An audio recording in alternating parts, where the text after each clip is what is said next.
The Mysterious Township we follow in the TV series titled From introduced us to quite a formidable malevolent entity known as the Creatures. They come out when the sun goes down, and you really don't want to stick around to see what happens next. However, in the second season of the show, all inhabitants of the township were introduced to something much worse. So much worse that they would rather have those creatures knocking on their doors at night instead. Yes, guys, today we're talking about the Musicbox and the unseen monster that is attached to this box. Get comfortable and join us with your torches as we delve deep into this lore. But before we go into our explanation, we have a very small request. If you like our content, please support us by subscribing to our channel. This is a small click for you, but for us it means a lot. Thank you. Let's begin.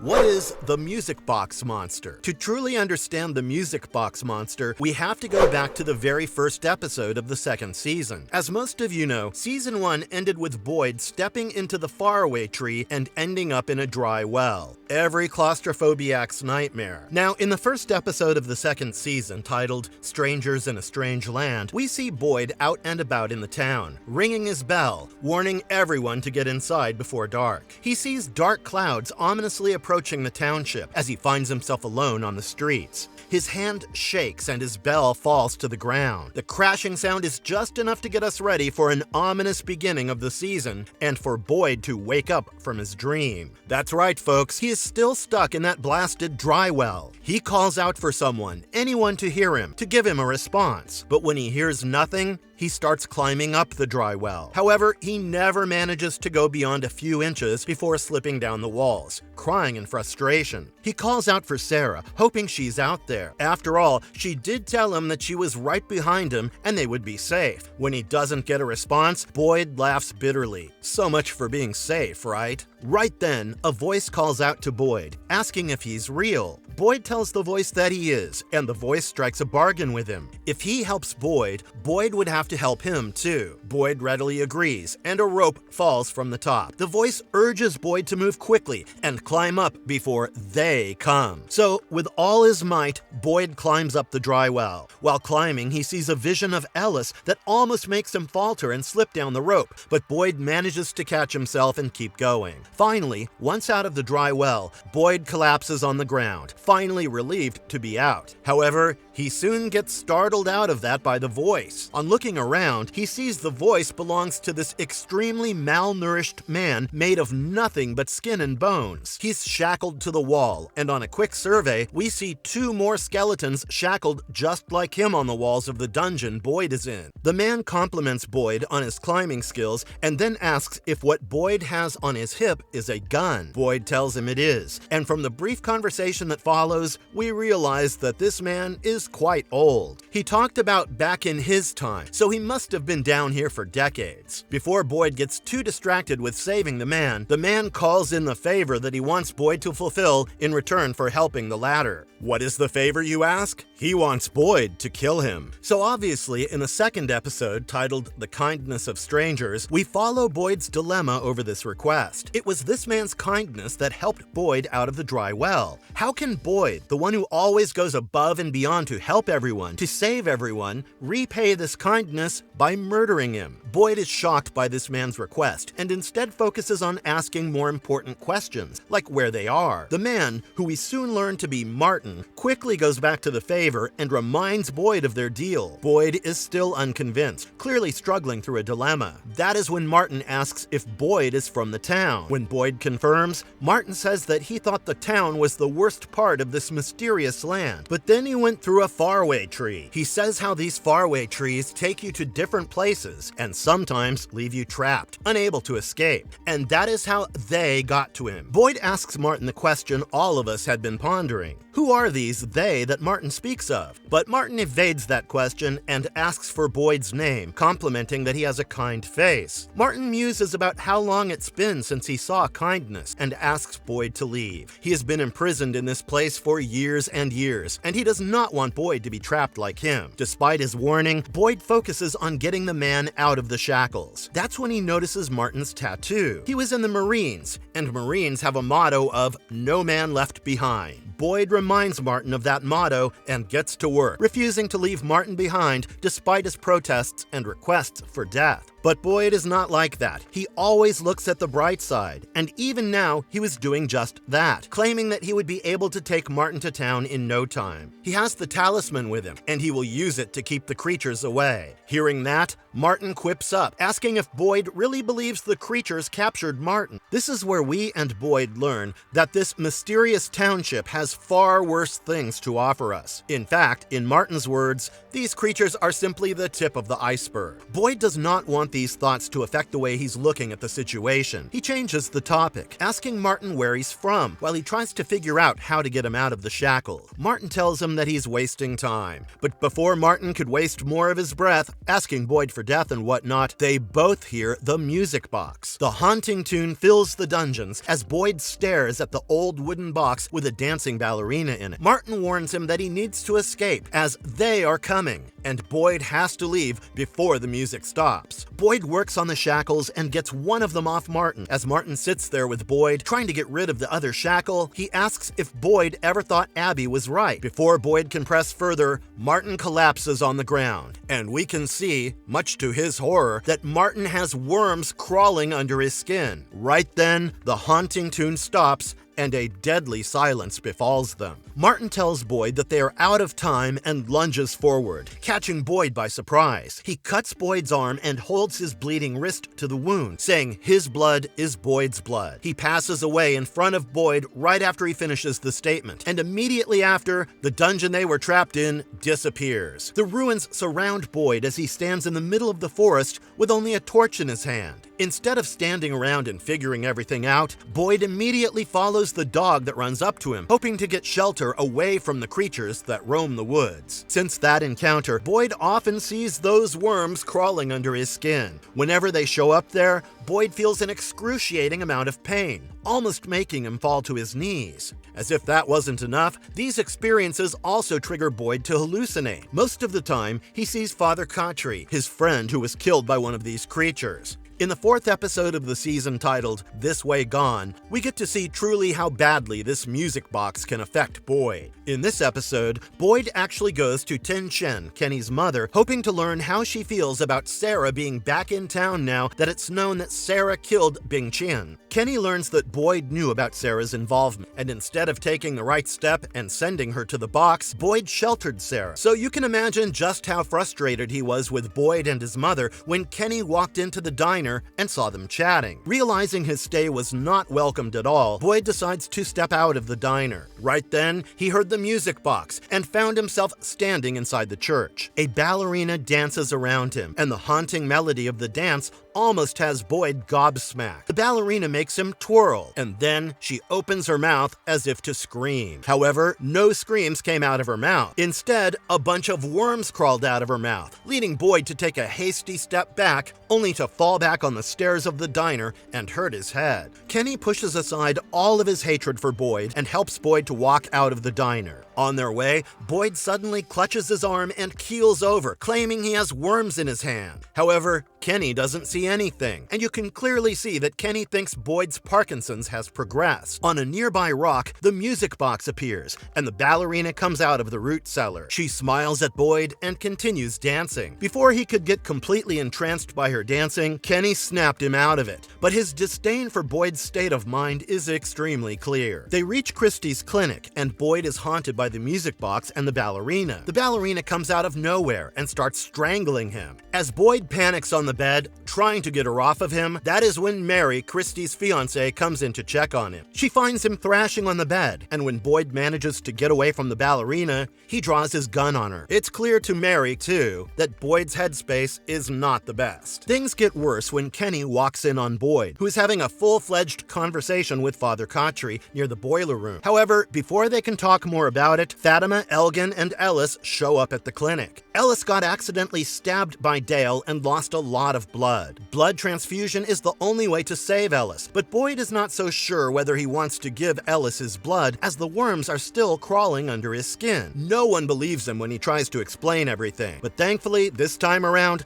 someone other than him points out those worms crawling under his skin. It was Mary. With Mary pointing it out, Kenny, Christy, and Fatima had no choice but to accept that Boyd actually was not having a hallucination triggered by his Parkinson's disease. Kenny asks Boyd to give it to him, but that simply won't do, so Boyd decides to take a risk. He goes outside and approaches the creatures. He cut his hand and sliced Smiley's neck. He presses his wound against Smiley's neck and tells him that his blood is Smiley's blood, and we can see the worms go from Boyd to Smiley. At first, Smiley claims he likes this game, but before he can go after Boyd, something changes within him, and he stops in his tracks. This is the first time we see one of these creatures die, which is a huge win for the inhabitants. While giving the worms to Smiley helps Boyd to reach a much more stable headspace, things take a dire turn for everyone in this town. Mary, who was going through the withdrawals, dreamt of the music box and saw Smiley was back alive in the morning. Luckily, this turns out to be a dream, and Smiley is still dead in the boiler room, where Christy, Kenny, and Boyd do an autopsy on him. Elgin, who drove Ellis and Fatima to the clinic, saw Boyd kill the creature. He was disturbed by this, as everyone would be, and had a hard time coping with it. So, to feel better, he decided to follow Julie's suggestion and get in the bathtub with the water up to his ears. But right when the water reached his ears, the familiar haunting tune filled the bathroom. Elgin noticed the music box on top of the basin, and before he could do anything about it, a scary corpse-like lady showed up on top of him and started drawing him. This too was nothing but a dream, but when Elgin woke up, he was found spitting out water. The next morning, when Kenny is at home, he sees his mother cooking his favorite food. However, the phone in their kitchen starts ringing. This is extremely strange, given that the phones have never rung once in the township. Tin Chen asks Kenny to pick up the call, and when he does, the man on the other side of the phone tells him the nursery rhyme. They touch, they break, they steal. No one here is free. Here they come. Here come for three, unless you stop the melody. Understandably creeped out by everything, Kenny hangs up the phone. The music box plays, and that's when he hears a buzzing sound from all around his kitchen. He goes close to the pot and sees that the boiling pot is full of cicadas. One of them lands on his arm, and as Kenny tries to swat it off, his mother starts shaking him. You guessed it, guys. This too was a dream, but the burn mark on his hand remained from the dream. Later that day, Boyd and Kenny go to the clinic as Mary and Christy tell them about strange noises coming from the boiler room. This is where Smiley's body was kept, and Boyd and Kenny assumed that maybe the creature had come alive. They walk into the boiler room and find something far worse. The creature's body is found completely covered by cicadas. Seeing that, Kenny explains his dream, as the resemblance is rather uncanny. As the characters start talking amongst themselves about what's been happening, it becomes evident that a lot of people are dreaming of the music box, and their dreams are hurting them now. Realizing the dire situation, Kenny and Boyd decide to go to town and tell everyone to stay awake. However, by the time they reached there, Reggie had already lost his girlfriend Paula. Paula was taking a nap on her bed, and in her dream, she kept repeating the nursery rhyme while sleeping. Eventually, her entire body cracked and shattered in her sleep. Reggie is absolutely devastated. After sending him to the colony house for the night, Kenny is sent to be with Sarah at the sheriff's office, and Boyd goes after Jim, who's in the RV. At the RV, Boyd finds Donna tied to a tree, with Randall gone completely mental. Randall, from his introduction, has been a bit of a jerk, but since he was the only one who was willing to listen to Jim, Jim and Randall started working together. While the plan was for these two to stay in the RV and see what the creatures actually do, Randall had a better idea. He had followed Donna and saw the creature's body all wrapped up at the clinic. He assumes that this creature is a faulty animatronic that Donna and Boyd were trying to get rid of, as they are the mole. So he decided to kidnap Donna and see what the creatures do to her. Luckily, Boyd saved her and settled in the RV for the night as Randall threw the keys to Donna's van. At nightfall, the creatures start coming out of the forest, but this time they do not approach the RV. Instead, they stop in their tracks and stare at the RV. While Donna, Boyd, and Jim are trying to figure out what to do with these creatures acting this way, Jim's busted radio starts working again. It should not be working, but somehow it still works.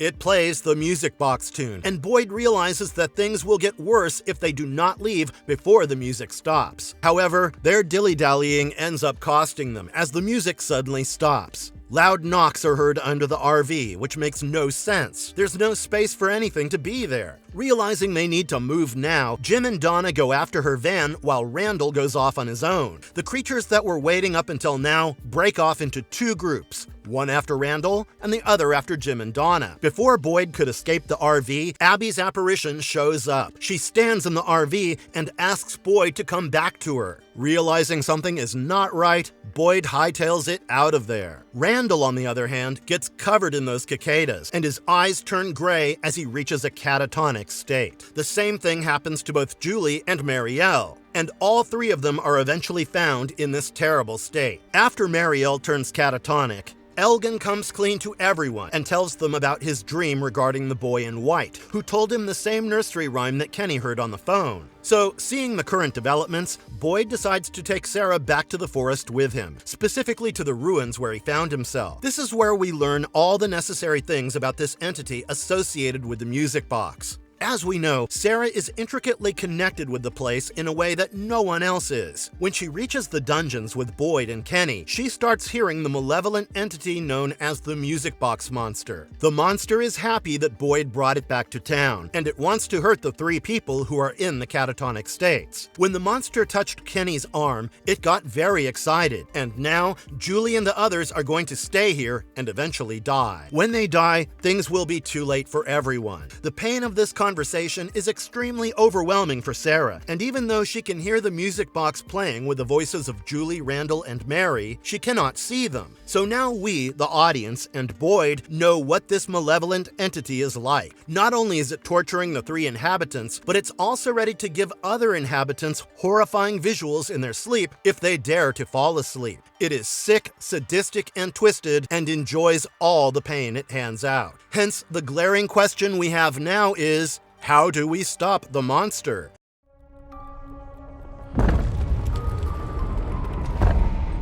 Is the music box monster gone at the end? After realizing what the malevolent entity was like, Boyd was at his wit's end. He had no idea how to stop the entity. It was very evident that the more they waited, the worse the situation was going to get. And like Sarah said, if the three people die, then it would be too late to put the genie in the bottle. Despite the evident doom, Fatima and Ellis decide to make the best of what they can do. Fatima was already pregnant, and Ellis had been wanting to marry Fatima for a while. So finally, Fatima decided that enough was enough, and she wanted to be married to Ellis if things were going to end so drastically. At this unofficial wedding, attended by Donna and Boyd, Ellis and Fatima share their vows and get married. During this wedding, Ellis said that Fatima was the light in his darkness, and this clicked something in Boyd's brain. He decided to go to Clary's canned goods truck, the truck where he took shelter after escaping from the dungeon the first time. He fetched the torch that he had stashed there, and he figured that maybe if he lit it up, he would be able to access the actual dungeon. However, on his way there, he was confronted by a shotgun-wielding Reggie. Ever since losing Paula, Reggie had been on high alert. He had broken down once at the colony house, asking everyone to stay awake or else they would die. And now,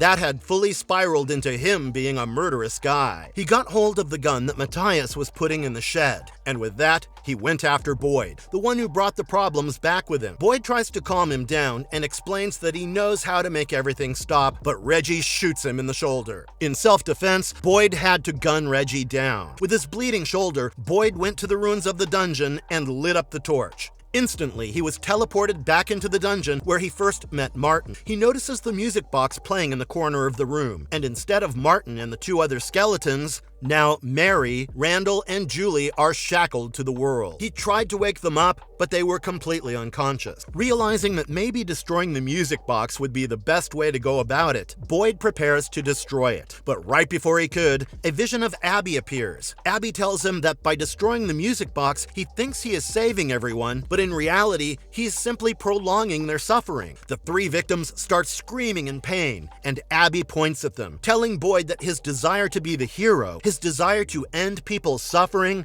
is what caused all of this. The monster here does not feed off of fear. It feeds off of the hope that allows Boyd and everyone else to suffer. It was Boyd's hope that led to him abandoning Abby when she needed him the most, and now it will be this hope that will allow Boyd to suffer more as these victims, who he will save today, will die tomorrow, if not another day. For a second, you think that maybe the words are getting to Boyd, but he turns around and smashes the music box with his torch, breaking it to pieces. Instantly, all 3 victims wake up in their homes, and the dungeons disappear for good. Boyd won this battle. But will he end up winning the war? That is what we're left wondering as the season ends here. So, with the second season finale, we can say 2 things for sure. The creatures truly are the tip of the iceberg. Clearly, more entities at play are far more vicious than those. During this time, Boyd managed to save everyone. Could it be that he inherently triggered something far worse? While we do not have a lot of answers, we know a few things about the music box monster that I think are worth discussing. Namely,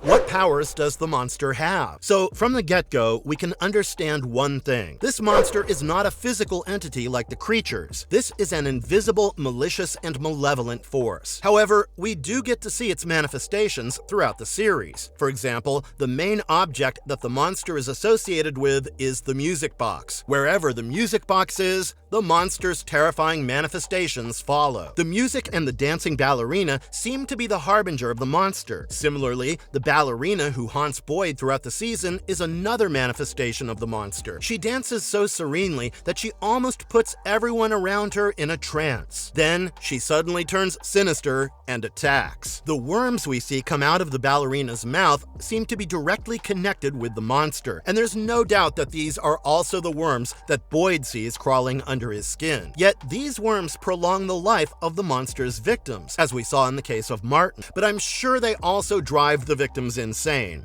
as we saw in the case with Boyd. However, all these manifestations of the monster wane in comparison to the cicadas. In several cultures all over the world, cicadas represent rebirth, changing seasons, and even immortality. But I doubt any of these things are related to the life of the inhabitants. As we see, the moment the cicadas cover up someone, they end up being the monster's victim. Could it be that the cicadas actually represent the rebirth and immortality of the evil that resides in this mysterious Townsville? In Japan, the life cycle of the cicada is considered to be a reminder of passing nature. Now, the entire time throughout Season 2, we see Victor repeatedly pointing out how everything in the township has been changing. In China, cicadas are the most visible summer insects, and if you look at the way things change from Season 1 to Season 2, it's clear that the whole township is going into deep autumn. Donna also pointed out that the plants are not growing on their soil and that they barely have food supplies. Seems like in Townsville, there used to be eternal summer, but now, out of nowhere, with the music box monster out and about, the seasons have changed.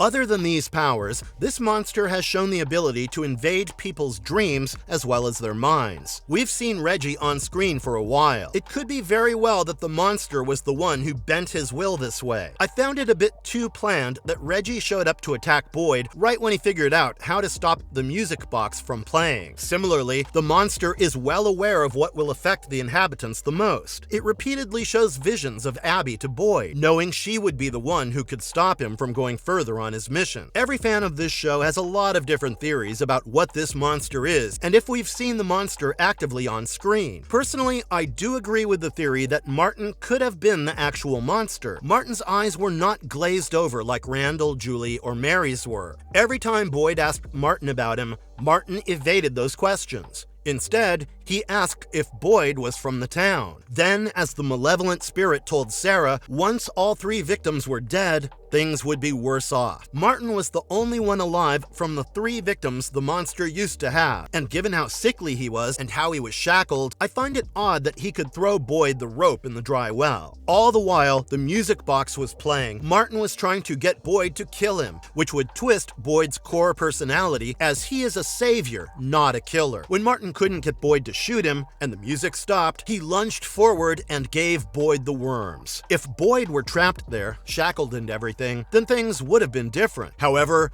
Boyd was not shackled. Martin knew that Boyd would return to the town. By using him as a vessel, Martin ensured that the evil of the Musicbox monster would spread to town. I also have another theory in regards to this. So remember the bottle tree from season 1? The one Boyd brought the bottle down from? I have a feeling that it could be that those bottles are directly connected to the evil entity, the main evil entity that rules the township. Once Boyd brought it down and started exploring it and ended up getting bitten by the spiders in the wood, he went on the hit list of the entity. That's why, despite the boy in white pointing to the faraway tree that brought Sarah to the church basement, Boyd ended up in the dungeon Drywell because that's where the entity wanted him to be. The entity knew that Boyd was someone who would always try to save someone, and by using Martin, it would be able to unleash the Musicbox monster, which would surely end up being the death of all the inhabitants of the town. Clearly, wiping the slate clean and starting a new cycle is a theme for this entity. It's like the entity chose a particular plague that he knew Boyd would be able to carry with him. Given Boyd was already struggling with Parkinson's, no one was going to believe him in the first place when he complained about the worms.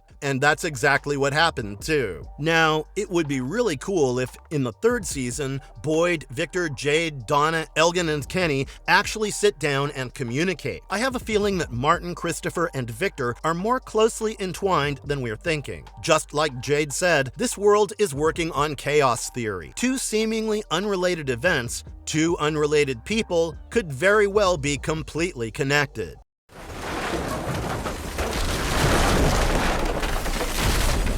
Marvelous verdict. With a much-awaited 3rd season coming out soon, we're hoping to find out more details about the creatures, the Musicbox entity, and the Mysterious Township as a whole. But then again, for all we know, this season 2 will give us 5 answers and 1,000 more questions. Either way, I for one am super excited about this season. Let us know in the comments if you guys have any theories about who the Musicbox monster could be and what will happen in the 3rd season. I'll catch you guys the next time. Take care, and if you liked our content, don't forget to leave a like and subscribe to us if you haven't already. Have a good one and be safe. Thanks, everyone.